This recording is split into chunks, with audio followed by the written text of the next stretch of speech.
kemudian dengan ketulusan. Sebab ada orang yang kalau masuk bulan Sya'ban yang muncul adalah mata merendahkan, sehingga memandang sebagian orang yang mengamalkan amalan di bulan Sya'ban dikatakan dia adalah sesat. Tapi di sisi lain memang ada orang yang berlebihan, membuat amalan-amalan dinisbatkan kepada baginda Nabi kadang-kadang, tapi bukan dari baginda Nabi. Jadi kita ingin berada di jalan yang kita duga, kita yakini kalau itu benar tentang bulan Sya'ban. Dan apa yang hendaknya kita lakukan di bulan Sya'ban? Bulan Sya'ban adalah bulan sebelum bulan Ramadan. Dari kata Sya'b dan Syi'b. Sya'b itu bercabang, sehingga kenapa disebut bulan Sya'ban? Dikatakan Sya'ban kan yatasya'abu minhu khairun katsirun, dikatakan yatasya'ab, bercabang-cabang dari sesuatu tersebut kebaikan yang banyak.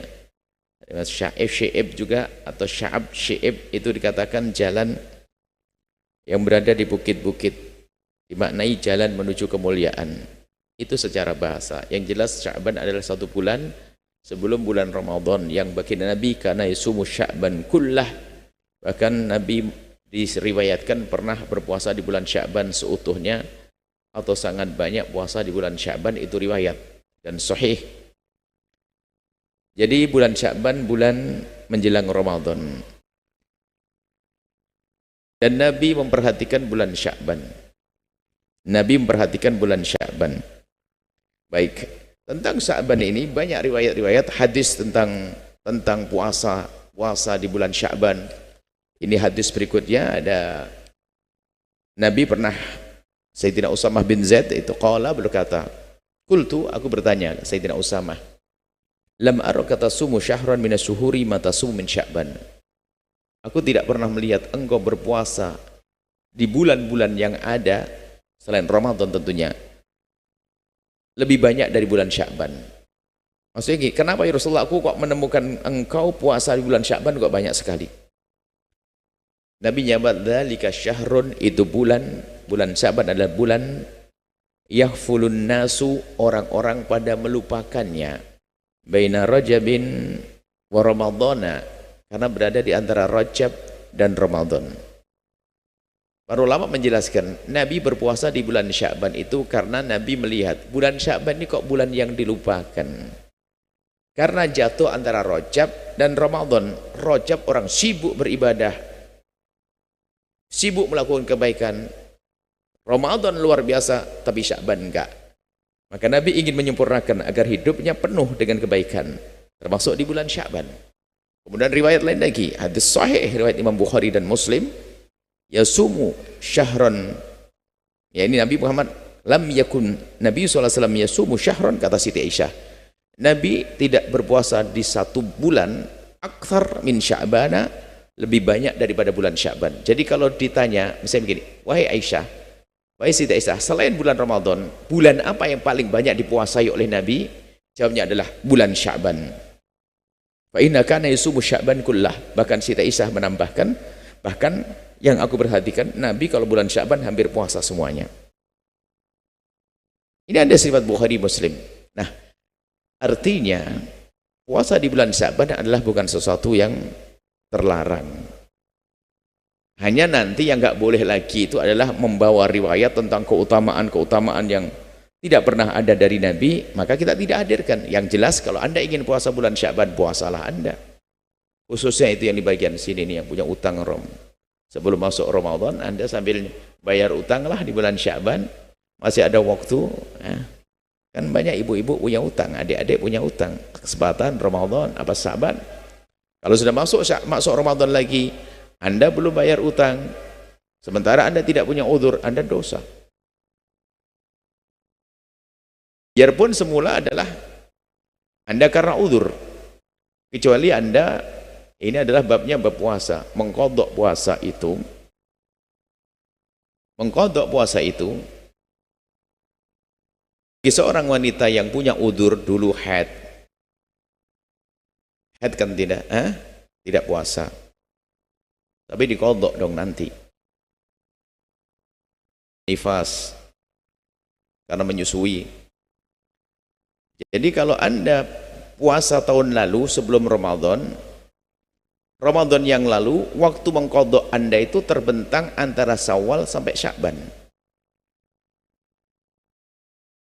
Jika Anda tidak membayarnya kok masuk Ramadan baru lagi, Anda dosa, kecuali Anda punya udzur. Udzur itu kan, ini bab fikih puasa, insya Allah kami hadirkan di pekan depan tentang fikih puasa. Perempuan yang nggak wajib puasa, hamil, menyusui, dan seterusnya. Ada 9 orang yang tidak wajib puasa nanti. Cuman gambarannya ini, ada seorang ibu-ibu katanya, wanita solehah katanya. Wanita solehah, tapi nggak pernah puasa Ramadan dia. Anaknya 13. Waktu hamil nggak puasa, hamil nyusui, hamil lagi nyusui, hamil lagi nyusui 13. Jadi hidupnya antara hamil dan nyusui, hamil nyusui, hamil nyusui, nggak sempat puasa dia, nggak dosa dia. Jadi kalau Anda dalam setahun ini kok punya udzur, lalu Anda tertunda mengqadha Anda, maka tidak dosa. Tapi kalau Anda ini nganggur, hamil enggak, nyusui enggak, sakit enggak, bepergian juga enggak, Anda punya utang, kok enggak Anda bayar sampai masuk Ramadan berikutnya, Anda dosa. Sehingga utang Anda tetap utang, kemudian Anda membayar fidyah. Satu hari puasa 6,7 on bagi satu puasa yang Anda belum bayar tanpa udzur. Tapi kalau ada udzur nggak pakai fidyahan. Kalau tidak ada udzur, tidak ada udzur. Kalau ada udzur nggak ada masalah. Yaitu tadi, karena hamil dia nggak kuat puasa. Habis hamil menyusui, waktu mengqadha setahun nyusui. Bayinya bayi sehat, sehingga seorang ibu lemes, nggak kuat, nggak puasa. Lalu nggak sempat mengqadha, nggak apa-apa. Jadi tolong yang nggak punya masalah, Anda segera qadha mumpung ada waktu Ramadan ini. Baik. Kemudian ini masalah puasa. Kemudian masalah menghidupkan malam nisfu Sya'ban itu seperti apa sih? Menghidupkan malam nisfu Sya'ban, ada berita tentang keutamaan, kelebihan malam nisfu Sya'ban. Dalam satu riwayat dari Sayyidina Mu'adz bin Jabal, bahkan di para muhadditsin banyak mengatakan hadis sahih. Ani Nabi, dari baginda Nabi sallallahu alaihi wasallam, qala yattali'ullahu tabaraka wa ta'ala, Allah yang maha suci, maha luhur, maha mulia melihat ila khalqihi, kepada hambanya. Alani, setiap saat kan Allah melihat. Tapi kalau sudah disebutkan Anda sudah melihat saya, kemudian saya katakan lihat, berarti ada sesuatu yang penting. Waktu Allah menyebutkan, Nabi Muhammad menyebutkan Allah melihat, berarti pandangan yang khusus. Lah pandangan khusus apa sih? Ilmu Allah atau apa? Apa pandangan khusus Allah kepada hambanya? Pandangan khusus Allah kepada hamba adalah curahan rahmat dan keberkahan dan pengampunan seperti yang disebutkan dalam hadis lain. Jadi yattali'ullahu tabaraka wa ta'ala, Allah melihat hambanya dengan pandangan yang khusus ila khalqihi lailatan nisfi min Sya'ban, setiap malam nisfu Sya'ban. Setiap malam nisfu Sya'ban Allah melihat kepada hambanya dengan pandangan khusus. Fa yaghfiru, lah ini buahnya, li jami'i khalqihi, kemudian Allah akan mengampuni semua makhluknya, illa li musyrikin, kecuali orang yang menyekutukan Allah. Orang yang menyekutukan Allah nggak dapat tentunya dia. Au musyahin, atau orang beriman tapi dia punya masalah dengan saudaranya, rebutan waris belum beres dan sebagainya, punya dendam dengan saudaranya, musyahanah, kebencian, kedengkian, permusuhan, maka malam nisfu Sya'ban berlalu, dia tidak diampuni oleh Allah. Orang harus paham bahwasanya jika satu malam disebut sebagai malam istimewa, istimewanya bukan istimewanya malam itu, akan tapi apa yang kita lakukan di malam itu, kan begitu. Biarpun malam istimewa, kalau malam itu bermaksiat, apakah jadi istimewa orang tersebut? Tentu enggak. Ya, jangan salah, ada sebagian mengatakan ini yang mengingkari menghidupkan malam nisfu Sya'ban dengan kebaikan, mengatakan memang malam nisfu Sya'ban adalah malam istimewa, tapi bukan berarti kita harus punya amalan khusus di malam itu. Lah ini kan aneh jadinya. Adanya malam istiwa itu agar kita faham untuk kita istimewakan. Bagaimana mengistimewakan malam itu? Ya kita mendekatkan diri kepada Allah dong. Lakukan satu kebaikan, maka tingkatkan kualitas ibadahmu di malam nisfu Sya'ban. Khususnya istighfarmu diperbanyak, karena termasuk jaminannya jaminan pengampunan. Nah, kalau malam itu bermaksiat, ya nggak dapat bagian dong. Berarti yang mendapatkan pengampunan yang memohon, yang minta kepada Allah akan diampuni, beri oleh Allah. Kecuali orang yang minta ampun kepada Allah di malam itu, tapi dia masih punya kebencian, permusuhan dengan saudaranya. Jadi malam itu hendaknya kita gunakan untuk mengadu, memohon kepada Allah, bukan dilarang. Lalu amalan apa yang bisa kita lakukan di malam nisfu Sya'ban? Ini tolong catatan. Tidak ada amalan khusus, hei hamba Allah. Anda tidak perlu buat amalan khusus, tapi apapun amalan yang bisa dilakukan di luar nisfu Sya'ban, Anda boleh melakukan di malam itu. Anda bisa menghidupkan zikir, baca sholawat, baca Al-Quran. Pokoknya malam itu harus kita jadikan malam untuk kita menghadang rahmat Allah, untuk mendapatkan karunia Allah, mendapatkan pengampunan Allah. Kita istimewakan dengan ibadah. Ibadah apa saja? Bersedekah, silaturahmi khususnya, karena yang tidak silaturahmi tidak akan diampuni oleh Allah Subhanahu wa taala. Sampai di sini sudah cukup bahasanya. Anda boleh menghidupkan malam itu dengan amalan apa saja yang bisa Anda lakukan di luar nisfu Sya'ban. Adapun kita mendengar tentang sholat yang katanya 100 rakaat dan sebagainya, tapi dengan nama-nama sholat yang ditentukan seperti surat Raghaib dan yang sebagainya, Imam Ibnu Hajar punya pendapat dalam hal ini, biarpun itu disebut oleh Imam Ghazali. Ini perbedaan antara ulama. Maka paling aman adalah jika Anda ingin melakukan sholat, lakukanlah sholat, karena sholat boleh dilakukan kapan saja, termasuk di malam nisfu Sya'ban. Sholat 50 rakaat boleh, 100 sholat. Tapi sholat apa itu? Sholat sunnah mutlak, sholat sunnah apapun, hajat, istikharah, apa saja Anda boleh melakukan di situ.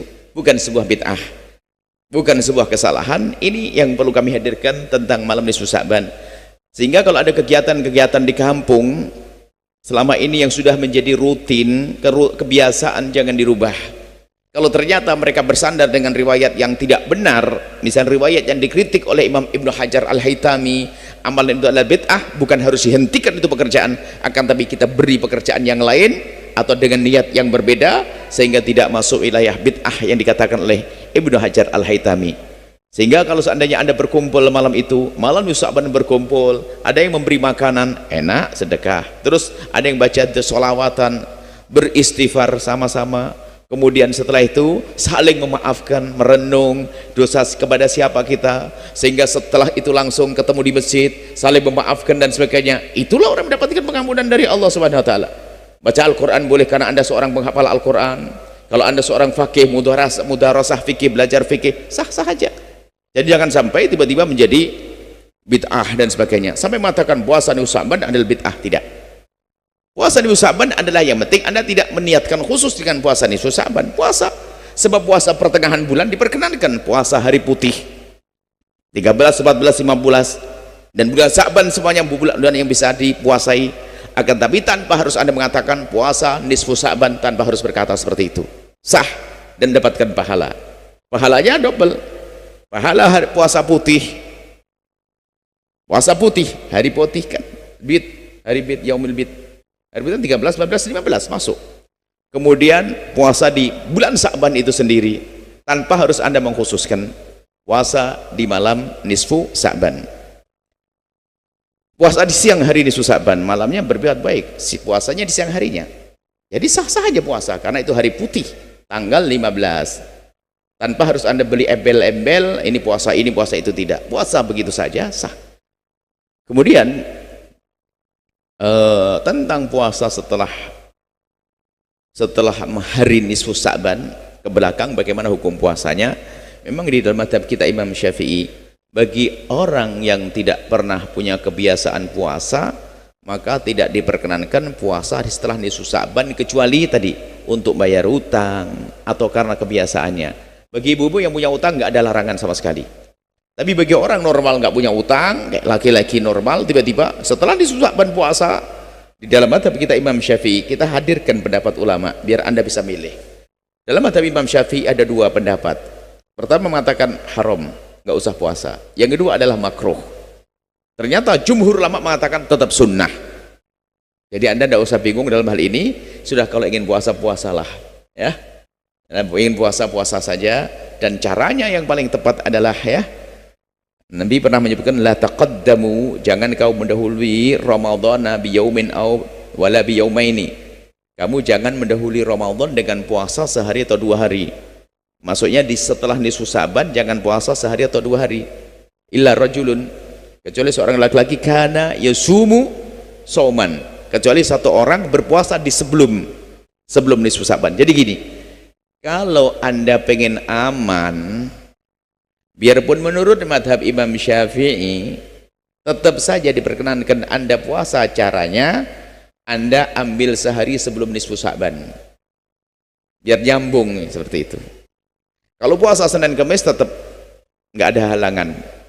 Jadi yang nggak boleh adalah, bagi yang mengatakan tidak boleh adalah Anda nggak pernah puasa, tiba-tiba setelah nisfu Sa'ban puasa, bukan bayar utang, bukan puasa Senin Kamis puasa, nggak boleh. Tapi yang mengatakan nggak boleh pun dalam madhab Imam Syafi'i berbeda-beda. Imam Royani mengatakan adalah makruh.